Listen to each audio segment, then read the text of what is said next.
Hoje é domingo e domingo de clássico decisivo no Maracanã. Fluminense e Vasco definem uma vaga na final do Campeonato Carioca a partir das 6 da noite no Maraca. Confronto que começou no final de semana passado e deu flusão no tapetinho, 1-0. Portanto, um simples empate leva o Fluminense para a final. Mas é claro que o pensamento não tem que ser esse. Tem que entrar em campo para ganhar mais uma do rival, e esse jogo bastante diferente, porque os dois treinadores não estarão à beira do gramado.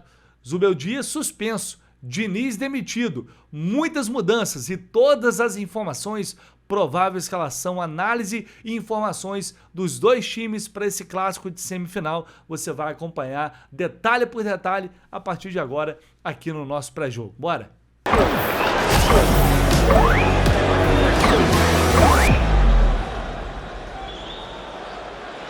Então bora para mais um clássico nesta temporada 2026 e até agora o Fluminense venceu todos os seus 4 clássicos que disputou nesta temporada, 100% de aproveitamento. Isso está entre os números impressionantes deste Fluminense de Luiz Zubeldia. Mas não se engane, e eu espero que ninguém se iluda. A gente está falando de um clássico contra um time que está mal, contra um time que acabou de ter o seu treinador demitido, que o ídolo pediu para sair, rescisão de contrato, enfim, tudo isso, é claro, joga, querendo ou não, a favor do Fluminense pelo aspecto emocional. A gente vai ter do outro lado um rival que entra em campo muito pressionado, em todos os sentidos. Ontem, por exemplo, teve o Paulo Henrique levando uma enquadrada da torcida organizada. Então é claro que não tem ninguém lá satisfeito com isso. E é evidente que, por ter perdido já o primeiro jogo, o Vasco entra em campo com um peso muito maior, tendo que vencer por 2 gols de diferença, se não quiser ir pelo menos para os pênaltis. Então, não há como discutir o contexto, né? O cenário ele é muito favorável para uma classificação do Fluminense.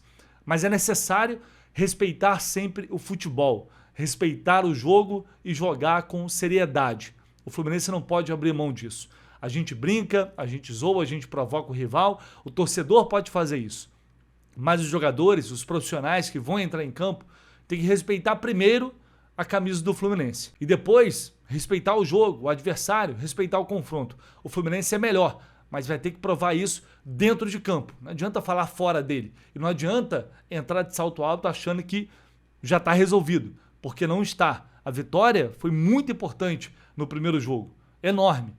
Mas ela precisa ser confirmada hoje no Maracanã. E para ganhar ainda mais moral, para ir para a final com ainda mais confiança, uma vitória, sem dúvida alguma, vai ser um fator extremamente importante nesse sentido. Infelizmente, com o tempo, os estaduais foram perdendo relevância, importância. Hoje, dentro do nosso calendário, é o título que tem menos expressão, menos peso. Mas para esse Fluminense, para o Zubeldia, esse título seria muito importante. Vale lembrar que lá em 2023, o ano começa com um título estadual daquele jeito como foi contra o rival. Super especial. Foi um ano mágico.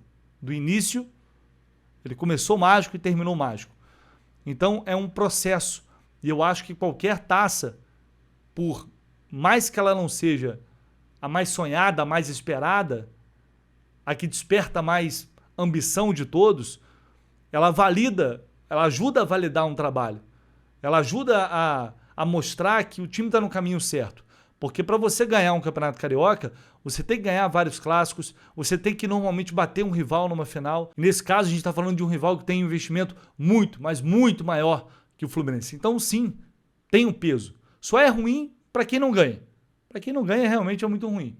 Para quem ganha, todo mundo vai, no fim das contas, acabar valorizando. Então esse é o pensamento que tem que se ter, cumprir essa etapa, né? Não tem nada definido, o Fluminense precisa passar pelo Vasco para daí então pensar numa final. E quem sabe mais um título que eu acho que sem dúvida alguma engrandeceria ainda mais esse trabalho que vem sendo desenvolvido desde o ano passado pelo Zubeldia. Vamos então à provável escalação do Fluminense hoje com mudanças forçadas, infelizmente, algumas lesões. E o próprio Zubeldia que vai ter que somente assistir o jogo porque está suspenso, foi expulso no jogo de ida. Max Cubeiras vai comandar o time assim como já ocorreu em outras oportunidades nesta temporada. Ele foi bem. Hoje o Zubeldia será auxiliar do Max Cubeiras. E eles não vão poder contar com o Cano, que ainda está dentro desse processo de transição, como a gente já sabe. Nonato, que está lesionado, vai ficar mais um tempo fora. Bernal, infelizmente, com a lesão no joelho, vai ficar pelo menos um mês fora. E o Lúcio Acosta, que deve ser poupado. Eu estou falando deve porque pode ser que ele apareça na lista de relacionados, mas ele não treinou ontem. Ele não foi a campo, preservado, depois de ter sentido dores ali na coxa contra o Palmeiras. Não foi detectada nenhuma lesão, isso é ótimo, é a melhor notícia possível, porém, para não forçar e depois acabar tendo aí uma lesão que pode o afastar durante um período, a tendência é de que a comissão técnica poupe o Lúcio Acosta. Se ele realmente estiver sentindo ainda algum incômodo, não faz sentido ser relacionado. Mas eu estou falando que eu não vou descartar que ele possa aparecer no banco, porque foi o que me disseram ontem. Mas realmente jogar como titular ele não deve jogar e, de fato, ele não participou dessa última atividade de preparação para esse jogo. Então, com base nessas ausências, a gente deve ter em campo um Fluminense com Fábio, Samuel Xavier, James Freitas e René, né, voltando aí, portanto, os dois laterais, um meio com Otávio, Martinelli e Paulo Henrique Ganso, no ataque Canóbio, Serna e John Kennedy. O meio de campo é o ponto de maior debate nessa escalação.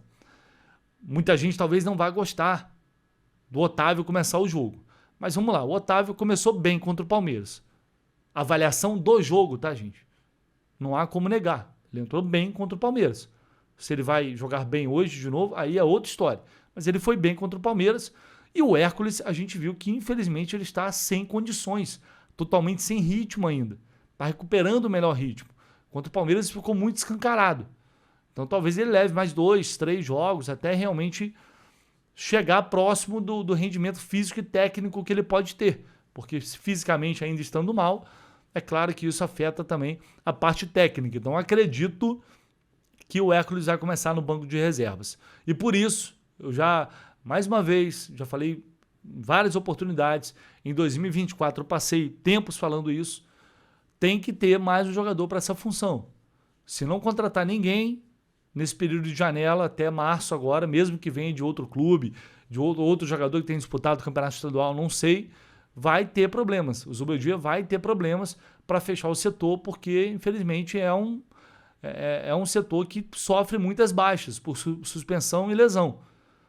Hoje já é um exemplo disso. Vai ter que jogar o Otávio, só tem o Hércules ali no banco de reservas, e é isso. Enfim, por essa lógica, acho que joga o Otávio, e aí o Ganso pode jogar também o Savarino. O Savarino também é uma opção. Mas veja bem, contra o Palmeiras, ele começa com o Ganso. Ele não começa com o Savarino. Ele poderia, por exemplo, ter começado com o Savarino, colocado ali o Serna como falso 9, só para citar um exemplo, e não foi assim. Então, creio que ele vá dar preferência ao Ganso inicialmente. É a sensação que eu tenho, tá?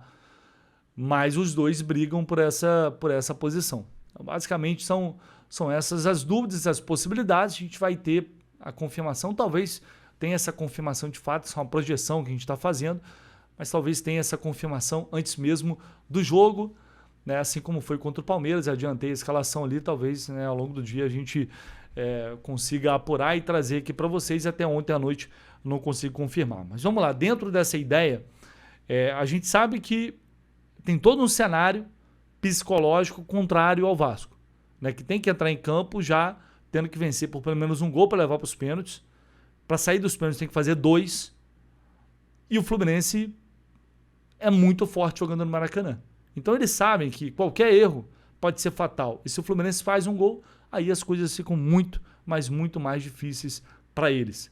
Então é sempre muito complicado quando você tem que ter esse equilíbrio de se expor, de ter que atacar mais, porque precisa do resultado, e ao mesmo tempo não desguarnecer o sistema defensivo, que vem sendo um dos principais pontos de críticas desse time do Vasco. Né? Um sistema defensivo muito vulnerável. Então o Fluminense, como sempre, em jogos desse tamanho, dessa exigência, tem que ter inteligência. Fazer o tempo, o emocional, tudo isso realmente ser um peso para o adversário. Né? E tendo essa calma, essa tranquilidade, provavelmente o Fluminense vai ter espaço. Vai ter espaço para agredir o Vasco. Eu acho que se realmente o Ganso jogar, ele, imagino eu, vai ter também uma certa, talvez, liberdade para jogar. Essa marcação do meio de campo do Vasco, ela não vem sendo bem feita também. A gente viu o Acosta tendo bastante espaço lá no Engenhão. Então são fatores que podem contribuir para uma vitória do Fluminense. E claro, tentar explorar a transição, né? A gente viu o Vasco levando gols assim do Santos agora nesse último jogo. Saber não se expor de maneira desnecessária, ter calma, tranquilidade, trabalhar a bola e quando tiver a chance tentar ser efetivo, né? Efetividade pode determinar esse confronto. Vou trazer informações agora do rival do Gustavo Ribeiro do canal Colina em Foco, que chega com a provável escalação do time que será hoje comandado pelo Bruno Lazzaroni e que deve ter mudanças. Fala aí, Gustavão. Fala, Vitor Lessa, meu nome é Gustavo Ribeiro, faço parte do canal Colina em Foco e hoje eu tô aqui novamente para falar como chega a equipe do Vasco para esse confronto decisivo contra o Fluminense, válido pelas semifinais do Campeonato Carioca. Na última semana eu estive aqui e disse como o Vasco entraria em campo com muita pressão e desconfiança por parte da torcida. O Vasco jogou mal, perdeu para o Fluminense e o Pedrinho logo depois anunciou a demissão de Fernando Diniz.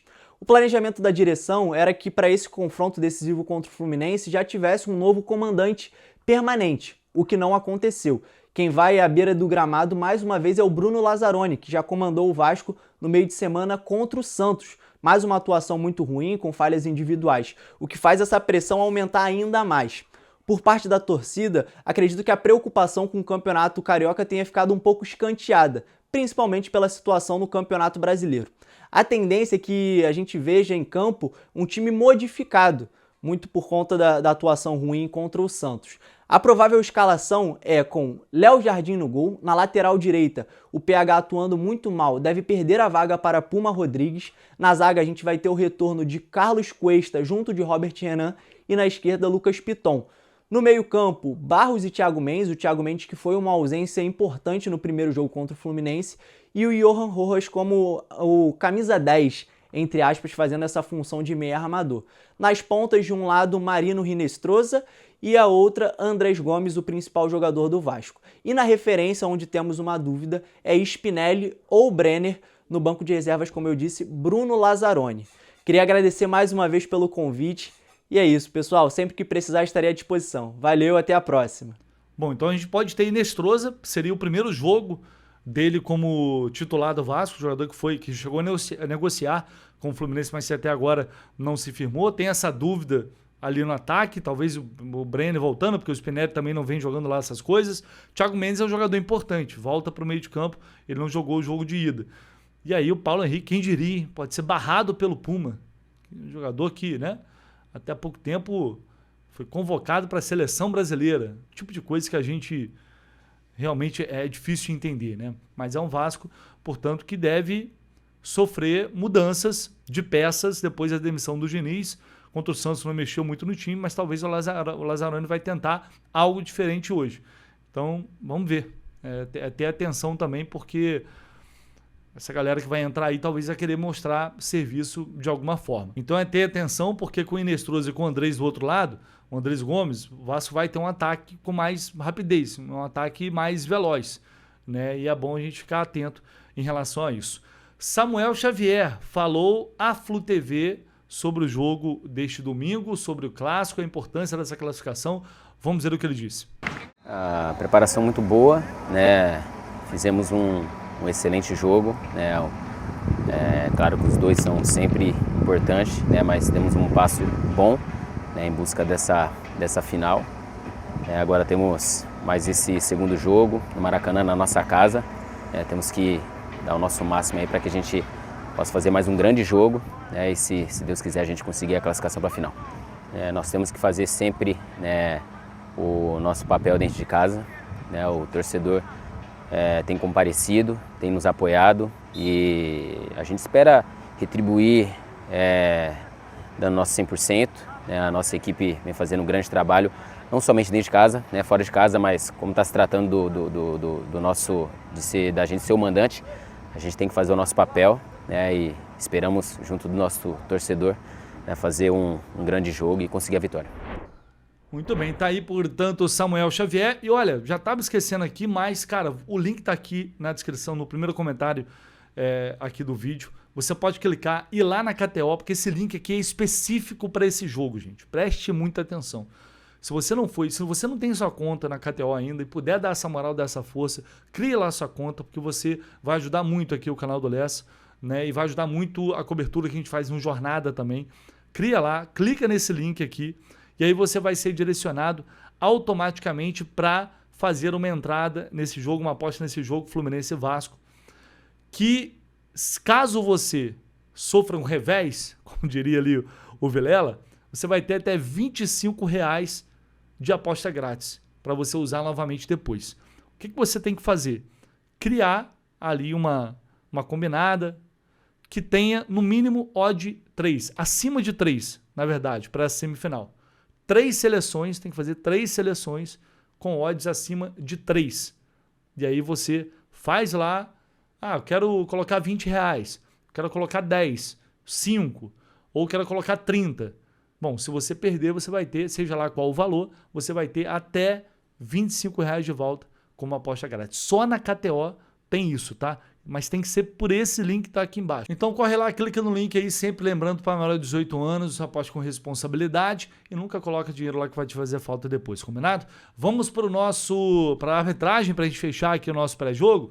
E a semifinal será comandada por ele mesmo, Wagner Nascimento do Magalhães. Estava demorando ele voltar, né? Pois é, o Wagner vai apitar mais um jogo. Lá vamos nós. Auxiliado pelo Daniel de Oliveira Alves Pereira e pelo Gustavo Mota Correia. O VAR vai ser o Rodrigo Carvalhais de Miranda. Ele que apitou esse ano o Fluminense Bangu, vitória do Fluminense por 3-1. Apitou o clássico contra o Botafogo, vitória do Fluminense por 1-0. Foram os 2 jogos que ele apitou nesta temporada. A sensação que ele apita metade dos jogos do Fluminense no Campeonato Carioca. Passa essa vibe, né?